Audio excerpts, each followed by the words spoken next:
Imagine you're behind the wheel of a $15,000 car, and a few seconds later, you're sitting inside a $3 million machine.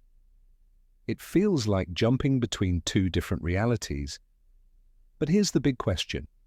The cheapest and most expensive cars you can actually buy in the US in 2025, are they really worth the price? I'm not a car salesman. No one's paying me to hype or bash any brand. I'm just a regular guy who likes cars. And yeah, I'm curious too, so I wanted to find out. How different is the experience between driving the cheapest versus the most expensive car in America right now? And does the price actually reflect the value?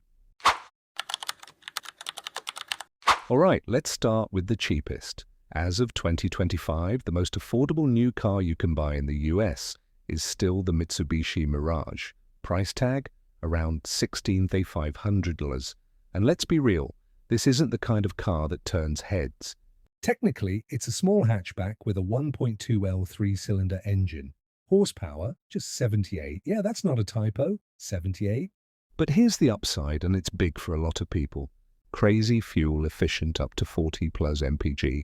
Low maintenance costs. Easy and cheap parts. And it's brand new, not a used gamble.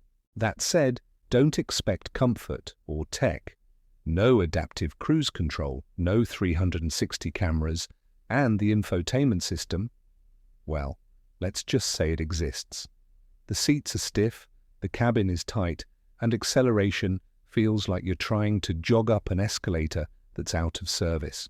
But I'll say this, the car is honest, no gimmicks, and it gets the job done, gets you from point A to B legally and on a budget. In a world where cars are getting more bloated and complicated, the Mirage is kind of a breath of fresh air for anyone who just wants something simple. If you want a vehicle that's cheap, dependable, and no fuss for daily use, Mirage makes sense. Just don't expect it to excite you. This is function, not emotion. Now let's swing to the other extreme, the Rolls-Royce Noire Droptail. This thing isn't just expensive, it's insane. Price tag? $30 million? That's not a typo, that's more than some private jets. This Rolls-Royce isn't just a car, it's art, literally.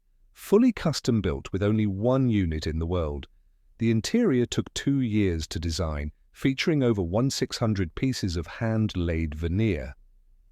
On the dashboard, a custom Audemars Piguet watch you can detach and wear. But to be honest, this isn't really about driving. I'd say 80% of buyers don't even drive it themselves. This is about status. It's a symbol that you've reached a level of life that's basically unreal. Performance, sure it has some, but who's going to speed in a $30 million car? One scratch and you're spiraling into existential dread. It's not a daily driver, not for the grocery store. This thing is more like a rolling sculpture.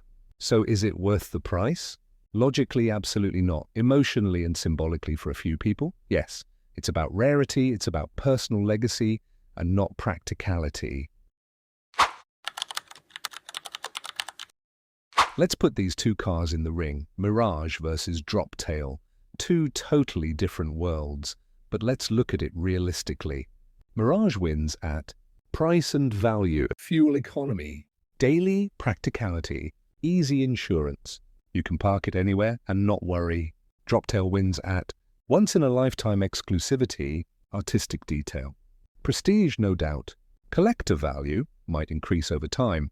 The kind of experience you can't buy off a lot. But if I were asked, you get one of these cars to drive every day for a full year, which do you pick? Honestly, I'd pick the Mirage, because at the end of the day, a car is a life tool, not a status trophy.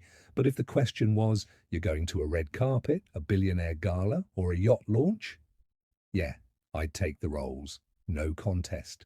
Bottom line, value isn't always about money, it's about context.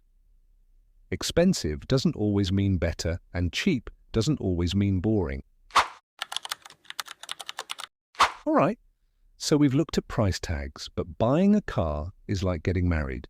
You pay once, and then you keep paying. So now let's talk about the total cost of ownership, something people often forget. Mitsubishi Mirage, purchase price $16,500, annual insurance $1,200, annual tax less than $300 in most states, yearly maintenance $300–500, no major issues, gas around $35–40 per full tank, lasts a week plus. So yeah, the Mirage is super affordable long term. Even if you drive Uber or deliver food, it could pay itself off quick. It's low risk and low stress. Rolls-Royce Droptail. Price $30 million. Insurance is likely custom collector's insurance. Could be $50K, $100K plus per year. Taxes up to 6 figures annually depending on location. Maintenance, a basic service, could cost tens of thousands. Tires, you don't buy them, you invest in them. Oh, and it can't be serviced just anywhere. You need authorized Rolls-Royce techs. Sometimes they fly to you. You pay for that too. Hidden costs? Constant worry about scratches, security, and even valet parking. Logistics if you want to show it off at a car event. You basically need a car manager. My honest take. For regular life, even comfortable life, you don't need a crazy expensive car. But if you live in a different world where time, art, and brand mean more than monthly bills, then maybe a car worth a hospital is worth it for you. Let's now talk about something you can't measure in dollars, how people see you when you drive that car. It's a sensitive topic, but it matters because we live in a society, and whether we like it or not, humans are social creatures. Driving the Mirage, people might think simple, down to earth. Some might say hardworking, frugal.